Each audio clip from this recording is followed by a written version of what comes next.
নমস্কার, বেকারের মুখপাত্র থেকে অরূপ দত্ত বলছি। যারা চ্যানেলটি নতুন দেখছেন তাদেরকে বলবো আপনারা চ্যানেলটি সাবস্ক্রাইব করুন আর নিত্য নতুন আপডেট পেতে থাকুন। আর যারা দীর্ঘদিন ধরে দেখছেন অথচ সাবস্ক্রাইব করছেন না, তাদের কাছে করজোড়ে অনুরোধ করছি, আমাকে উৎসাহিত করুন, উজ্জীবিত করুন এবং বেকারদের সাহায্যার্থে যাতে নিত্য নতুন আপডেট আমি দিতে পারি। টাইটেল দেখি বুঝতে পারছেন আজকের মূল বিষয়টা কি। আপনারা শেষ পর্যন্ত সঙ্গে থাকুন, অনেক কিছু জানতে পারবেন। যেটা নিয়ে আজকে একটা বিগ আপডেট আপনাদের কাছে দিতে চলেছি, সেটা হলো 24,577 জন বেকার ছেলেমেয়ের ভবিষ্যৎ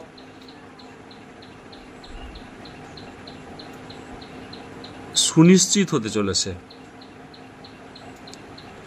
খুব ভালো খবর, মাদ্রাসা সার্ভিসে গ্রুপ ডি 2010 সালে যে 24,577 জন রিটিন পরীক্ষা দিয়েছিল, যে লিস্ট মাদ্রাসা সার্ভিস কমিশনে প্রকাশ পেয়েছে, যাদের নাম রয়েছে, যেটা 10ই সেপ্টেম্বরের মধ্যে নিয়োগ হওয়ার কথা রয়েছে, তাদের অধিকাংশের জব সুনিশ্চিত হতে চলেছে।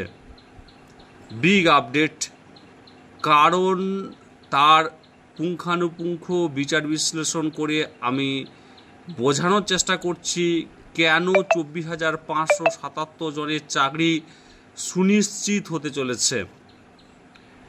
ব্যাপারটা এতদিন ধরে ধোঁয়াশাপূর্ণ একটা আমরা চারিদিক থেকে খবর জানতে পারছিলাম, কিন্তু এই মামলার সাথে এই যে মাদ্রাসা সার্ভিস কমিশনে দীর্ঘদিন ধরে যারা মামলা চালিয়েছিল, সেই মামলাকারীদের সাথে আলাপ আলোচনার পর যেটুকু জানতে পারলাম, সেই সোর্স মাধ্যম দিয়ে আমি প্রত্যেকের কাছে অনুরোধ করব, আপনারা আগে কোর্ট কেসের যে অর্ডার কপি সেটা একটু ভালো করে কালেক্ট করুন এবং কালেক্ট করে একটু ভালো করে পড়াশোনা করে নিন।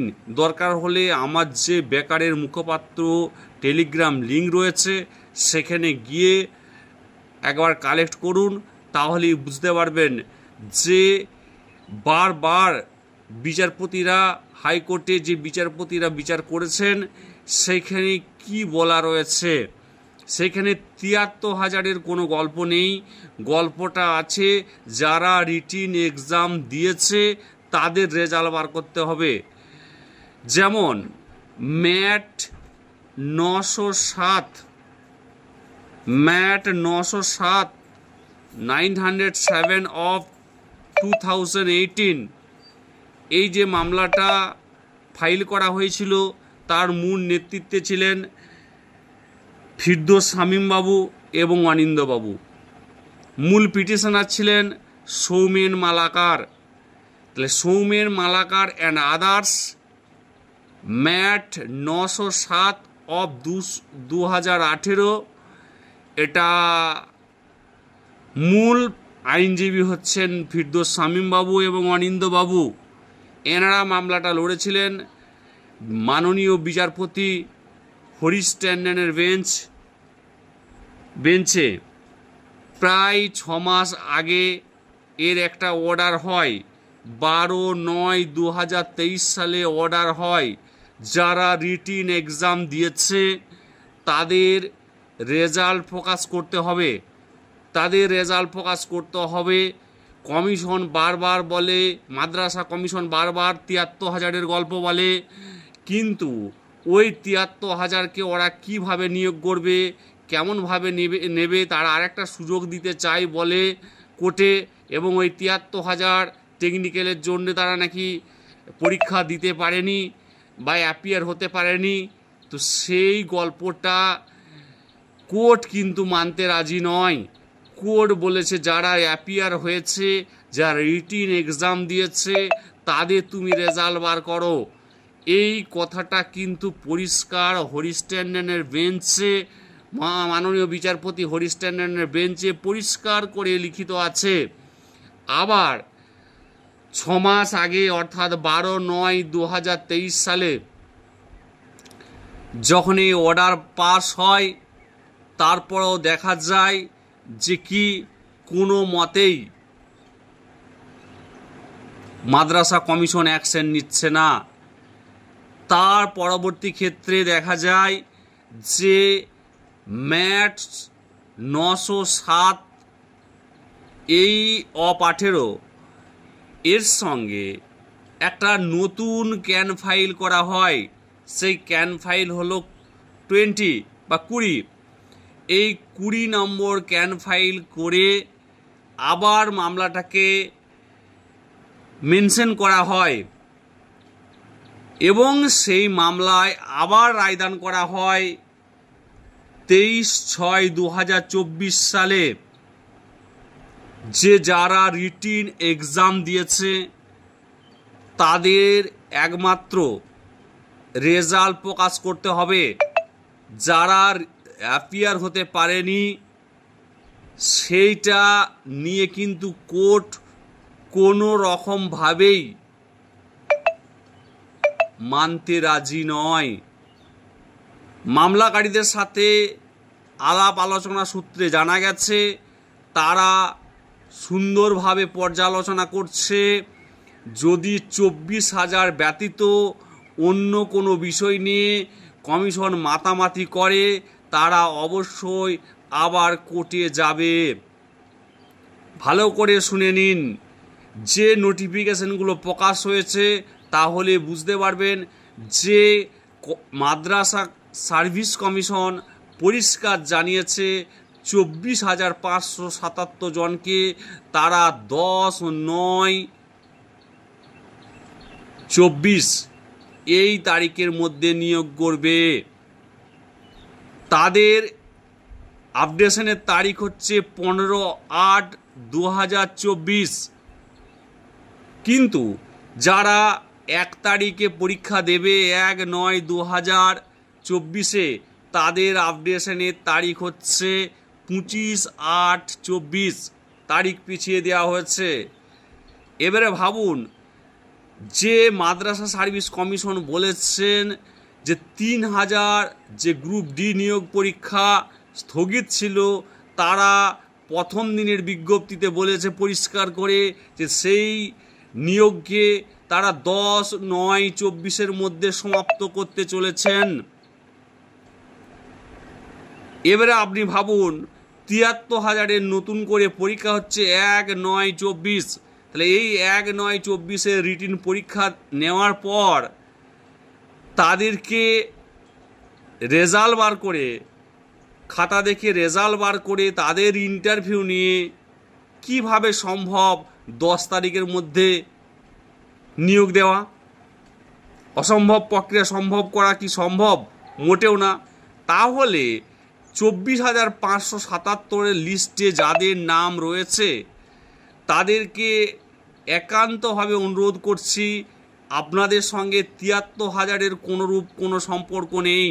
যদি সম্পর্কিত থাকে তাহলে কিন্তু মামলাকারীরা মামলা করার জন্যে উদ্গ্রীব হয়ে আছে, তারা অপেক্ষায় রয়েছে।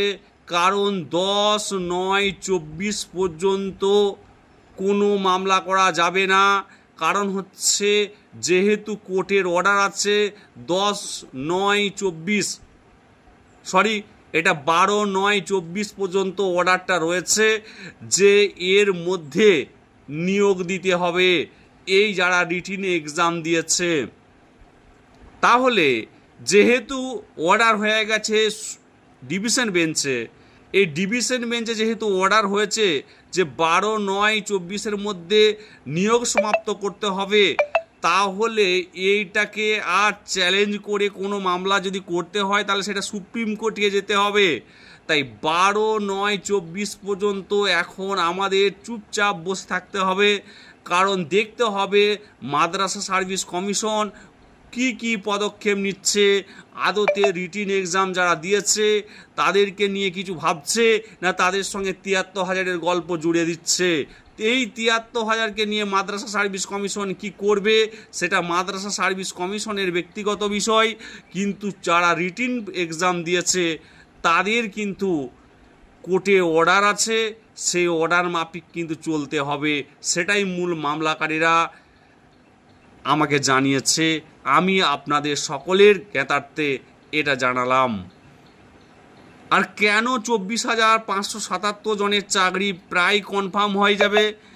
কারণ এটুকুও মামলাকারীরা বলছেন যে, পরিষ্কার করে অরূপদা আপনাকে জানাচ্ছি যে যারা তৎকালীন সময়ে আজ থেকে ১৪-১৫ বছর আগে পিলি পরীক্ষা দিয়েছিল তাদের অধিকাংশটাই এই ৬০,০০০ ৭০,০০০ যে প্রাইমারি নিয়োগ হয়েছে তাদের অধিকাংশই প্রাইমারিতে চাকরি করছে, অধিকাংশই অন্যান্য গ্রুপ ডি গ্রুপ সিতে চাকরি করছে, অধিকাংশর বয়স প্রায় শেষ হয়ে গেছে। তাই আপডেশন করলে খুব একটা যে বেশি ছেলে মেয়ে পাওয়া যাবে সেটা কিন্তু কোনো মতেই সম্ভব নয়। আর মাদ্রাসা সার্ভিস কমিশন কোনোভাবে এটা কোনো কিছু করতে পারবে না, কেন না এটাতে আধার কার্ড লিঙ্ক করে তৎকালীন সময়ে যে এজ ছিল, যে ১৯৯২ বা ৯০ সালে যারা এক্সামটা দিয়েছিল তাদেরই একমাত্র এখানেতে নিয়োগ হওয়ার সম্ভাবনা আছে। নতুন করে কোনো প্রার্থী এই জায়গায় অংশগ্রহণ করতে পারবে না। তাই নতুন করে কোনো সমস্যা তৈরি করতে চাইলে মামলাকারী ম্যাড ৯০৭ তারা কিন্তু সরাসরি এটাকে নজর রেখে চলছে। তাই একটা সুবর্ণ সুযোগ ২৪,৫৭৭ জন যাদের নামের লিস্ট প্রকাশ করা হয়েছে তাদের কিন্তু সামনে চলে এসেছে। আপনার নামটা ২৪,৫৭৭ জনের মধ্যে আছে কিনা একবার দেখে নিন, আর ১৫/৮/২০২৪ তারিখের মধ্যে আপডেশন করে নিন। আর কমেন্ট বক্সে মাদ্রাসা সার্ভিস গ্রুপ ডি ২০১০কে কেন্দ্র করে একটা গ্রুপ খোলা হয়েছে হোয়াটসঅ্যাপ, সেই গ্রুপের লিঙ্ক দেওয়া থাকবে, সেই লিঙ্কে আপনি জয়েন করে যান। যদি কোনো পদক্ষেপ করা হয় পরবর্তী ক্ষেত্রে, কমিশন যদি কোনো রকমভাবে আমাদেরকে বঞ্চিত করে বলে মনে হয়, তাহলে পরিষ্কার করেই আপনি পরবর্তী পদক্ষেপ জানতে পেরে যাবেন। তাই ২৪,৫৭৭ জন যেখানে যা রয়েছেন সবাই একত্রে একজোট থাকুন। আর এই ভিডিওটাকে আপনারা যত তাড়াতাড়ি পারেন এটা সর্বত্র শেয়ার করে দিন। কারণ হচ্ছে কোর্টে বারবার জানিয়েছে কমিশন যে ৭৩,০০০ যারা আবার নতুন করে পরীক্ষা হবে তারা নাকি বলছে টেকনিক্যাল ফল্টের জন্য তারা পরীক্ষা দিতে পারেনি, কিন্তু কমিশন তাদের বিজ্ঞপ্তিতে জানিয়েছে এরা অ্যাপিয়ার করেনি, তাই ওদেরকে নতুন করে সুযোগ দিতে চায় কমিশন। সেটা কমিশনের ব্যক্তিগত বিষয়, কিন্তু যারা পিটিশনার রয়েছে, যারা মামলাকারী বা কোর্ট এই নতুন পরীক্ষা এবং যারা অ্যাপিয়ার করে না পরীক্ষাতে তাদের বিষয়ে কিন্তু ভাবতে নারাজ। যারা রিটিন পরীক্ষা দিয়েছে তাদের তুমি রেজাল্ট প্রকাশ করে নিয়োগ করো। তাই কেউ বিভ্রান্ত হবেন না। পরিষ্কার করে আমার কাছে যতটুকু ইনফরমেশন ছিল সেটুকু আপনাদেরকে জানালাম। তাই এটাকে বেশি বেশি করে শেয়ার করুন এবং এটা সকলের কাছে পৌঁছে দিন। ২৪,৫৭৭ যারা রয়েছে তারা যেন কেউ বাদ না যায় এই খবরটা জানতে। সকলে ভালো থাকবেন, সুন্দর থাকবেন।